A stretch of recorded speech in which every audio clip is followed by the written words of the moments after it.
Vamos já iniciar o capítulo 11 dos Três Reinos. Título: Os Minerais e as Plantas. 585. Que pensais da divisão da natureza em três reinos? Ou melhor, em duas classes, a dos seres orgânicos e a dos seres inorgânicos. Segundo alguns, a espécie humana forma uma quarta classe. Qual dessas divisões é preferível? Todas são boas, conforme o ponto de vista. Do ponto de vista material, apenas há seres orgânicos e inorgânicos. Do ponto de vista moral, há, evidentemente, 4 graus. Comentário. Esses 4 graus apresentam, com efeito, caracteres determinados, muito embora pareçam confundir-se nos seus limites extremos. A matéria inerte, que constitui o reino mineral, só tem em si uma força mecânica. As plantas, ainda que compostas de matérias inertes, são dotadas de vitalidade. Os animais, também compostos de matéria inerte e igualmente dotados de vitalidade, possuem, além disso, uma espécie de inteligência instintiva limitada e a consciência de sua existência e de sua individualidade. O homem, tendo tudo o que há nas plantas e nos animais, domina todas as outras classes por uma inteligência especial, indefinida, que lhe dá a consciência do seu futuro, a percepção das coisas extramateriais e o conhecimento de Deus. 586. Tem as plantas consciência de que existem? Não, pois que não pensam, só têm vida orgânica. 587. Experimentam sensações, sofrem quando as mutilam? Recebem impressões físicas que atuam sobre a matéria, mas não têm percepções. Consequentemente, não têm a sensação da dor. 588. Independe da vontade delas a força que as atrai umas às outras? Certo, porquanto não pensam. É uma força mecânica da matéria que atua sobre a matéria, sem que elas possam a isso opor-se. 589. Algumas plantas, como a sensitiva e a dioneia, por exemplo, executam movimentos que denotam grande sensibilidade e, em certos casos, uma espécie de vontade, conforme se observa na segunda, cujo lóbulo apanham a mosca que sobre ela pousa para sugá-la, parecendo que urde uma armadilha com o fim de capturar e matar aquele inseto. São dotadas essas plantas da faculdade de pensar? Têm vontade e formam uma classe intermediária entre a natureza vegetal e a natureza animal? Constitui a transição de uma para outra? Tudo na natureza é transição. Por isso mesmo que uma coisa não se assemelha à outra, e no entanto todas se prendem umas às outras. As plantas não pensam, por conseguinte carecem de vontade. Nem a ostra que se abre, nem os zoófitos pensam. Tem apenas um instinto cego e natural. Comentáriozinho. O organismo humano nos proporciona exemplo de movimentos análogos, sem participação da vontade nas funções digestivas e circulatórias. O piloro se contrai ao contato de certos corpos, para lhes negar passagem. O mesmo provavelmente se dá na sensitiva, cujos movimentos de nenhum modo implicam a necessidade de percepção e ainda menos da vontade. 590. Não haverá nas plantas, como nos animais, um instinto de conservação que as induza a procurar o que lhes possa ser útil e a evitar que lhes possa ser nocivo? Há, se quiserdes, uma espécie de instinto, dependendo isso da extensão que se dê ao significado dessa palavra. É, porém, um instinto puramente mecânico. Quanto nas operações químicas, observais que dois corpos se unem, é que um ou outro convém, quer dizer, é que há entre eles afinidade. Ora, a isso nos dai o nome de instinto, não dais o nome de instinto. 591. Nos mundos superiores, as plantas são de natureza mais perfeita como a de outros seres? Tudo é mais perfeito. As plantas, porém, não são sempre plantas, como os animais são sempre animais e os homens sempre homens. Título: Os animais e o homem. 592. Se pelo que toca à inteligência, compararmos o homem e os animais, parece difícil estabelecer-se uma linha de demarcação entre aquele e estes.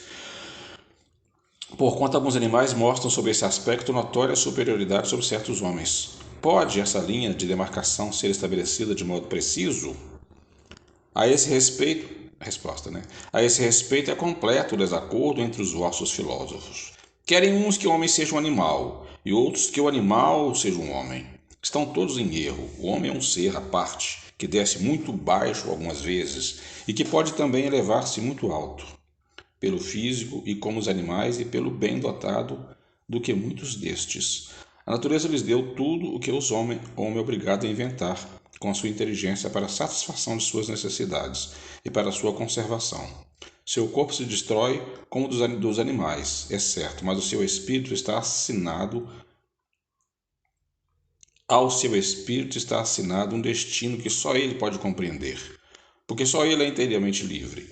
Pobres homens que vos rebaixais mais do que os brutos, não sabeis distinguir-vos deles? Reconheci o homem pela faculdade de pensar em Deus. 593. Pode-se dizer que os animais só obram por instinto? Ainda aí há um sistema. É verdade que na maioria dos animais domina o instinto, mas não vês que muitos obram denotando acentuada vontade? É que tem inteligência, porém limitada.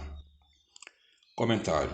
Não se poderia negar que, além de possuírem um instinto, alguns animais praticam atos combinados que denunciam vontade de operar em determinado sentido e de acordo com as circunstâncias. Há, pois, neles uma espécie de inteligência, mas cujo exercício quase que se circunscreve à utilização dos meios de satisfazerem as suas necessidades físicas e de proverem a conservação própria. Nada, porém, criam nem melhoram alguma realizam. Qualquer que seja a arte com que executem seus trabalhos, fazem hoje o que faziam outrora, e o fazem sem nem melhor nem pior, segundo formas e proporções constantes e variáveis. A cria separada dos de sua espécie não deixa por isso de construir o seu ninho, de perfeita conformidade com seus maiores, nem sem que tenha recebido algum ensino. O desenvolvimento intelectual de alguns que se mostram suscetíveis de certa educação, desenvolvimento, aliás, que não pode ultrapassar acanhado limite, é devido à ação do homem sobre uma natureza maleável, porquanto não há aí progresso que lhe seja próprio. Mesmo o progresso que realizam pela ação do homem é efêmero e puramente individual, visto que, entregue a si mesmo, não tarda que o animal volte a encerrar-se nos limites que lhe traçou a natureza. 594. Tem os animais alguma linguagem? Se vos referir a uma linguagem formada de sílabas e palavras, não. Meio, porém, de se comunicarem entre eles, sim. Dizem uns aos outros muito mais coisas do que imaginais. Mas essa mesma linguagem de que dispõem é restrita às necessidades, como restrita também são as ideias que podem ter. 594a. Há, entretanto, animais que carecem de voz. Esses parece que nenhuma linguagem usam, não? Compreendem-se por outros meios. Para vos comunicardes reciprocamente, vós outros, homens, só dispondes de palavras? E os mudos? Facultada-lhes sendo a vida de relação, os animais possuem meios de se prevenirem e de exprimirem as sensações que experimentam. Pensais que os peixes não se entendem entre si? O homem não goza do privilégio exclusivo da linguagem. Porém, a dos animais é instintiva e circunscrita pelas suas necessidades e ideias, ao passo que a do homem é perfectível e se empresta a todas as concepções de sua inteligência. Comentário. Efetivamente, os peixes que, como as andorinhas, emigram em cardume, obedientes ao guia que os conduz, devem ter meio de se advertirem, de se entenderem e combinarem. É possível que disponham de uma vista mais penetrante e esta lhe permita perceber os sinais que mutuamente façam. Pode ser também que tenham na água um veículo próprio para a transmissão de certas vibrações, como quer que seja, o que é incontestável, e que eles não falecem meios de se entenderem, do mesmo modo que a todos os animais carentes de voz e que, não obstante, trabalham em comum. Diante disso, que admiração pode causar que os espíritos entre si se comuniquem sem o auxílio da palavra articulada? 595. Gozam de livre-arbítrio os animais para a prática dos seus atos? Não, os animais não são simples máquina como supões. Contudo, a liberdade de ação de que desfrutam é limitada pelas suas necessidades e não se pode comparar à do homem. Sendo muitíssimo inferiores a este, não têm os mesmos deveres que ele. A liberdade possuem-na restrita aos atos da vida material. 596. De onde procede a aptidão que certos animais denotam para imitar a linguagem do homem? E por que essa aptidão se revela mais nas aves do que no macaco? Por exemplo, cuja conformação apresenta muita analogia com a humana.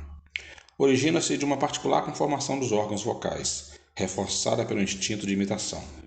O macaco imita os gestos. Algumas aves imitam a voz. 597. Pois que os animais possuem uma inteligência que lhes faculta certa liberdade de ação, haverá neles algum princípio independente da matéria? Há o que sobrevive ao corpo. 597A. Será esse princípio uma alma semelhante à do homem? É também uma alma, se quiseres, dependendo isso do sentido que se dê a essa palavra. É, porém, inferior à do homem. Há entre a alma dos animais e a do homem distância equivalente à que medeia entre a alma do homem e Deus. 598. Após a morte, conserva a alma dos animais a sua individualidade e a consciência de si mesmo? Conserva a sua individualidade. Quanto à consciência do seu eu, não. A vida inteligente lhe permanece em estado latente. 599. A alma dos animais é dada a escolher a espécie de animais em que encarne? Não, pois que lhes falta livre-arbítrio. 600. Sobrevivendo ao corpo em que habitou, a alma do animal vem a achar-se, depois da morte, num estado de erraticidade como a do homem? Fica numa espécie de erraticidade, pois que não mais se acha unido ao corpo. Mas não é um espírito errante. O espírito errante é um ser que pensa e obra por sua livre vontade. De idêntica faculdade não dispõe dos animais. A consciência de si mesmo é o que constitui o principal atributo do espírito. O do animal, depois da morte, é classificado pelo espírito a quem incumbe esta tarefa e utilizado quase que imediatamente. Não lhe é dado tempo de entrar em relação com outras criaturas. 601. Os animais estão sujeitos como o homem a uma lei progressiva? Sim. E daí vem que nos mundos superiores, onde os homens são mais adiantados, os animais também o são, dispondo de meios mais amplos de comunicação. São sempre, porém, inferiores ao homem e se lhes acham submetidos, tendo neles o homem servidores inteligentes. Nada há nisso de extraordinário. Tomemos os nossos mais inteligentes animais, o cão, o elefante, o cavalo, e imaginemos-los dotados de uma conformação apropriada a trabalhos manuais, que não fariam sob a direção do homem. 602. Os animais progridem com os homens por ato da própria vontade ou pela força das coisas? Pela força das coisas, razão porque não estão sujeitos à expiação. 603. Nos mundos superiores, os animais conhecem a Deus? Não. Para eles o homem é um Deus, como outrora os espíritos eram Deus para os homens.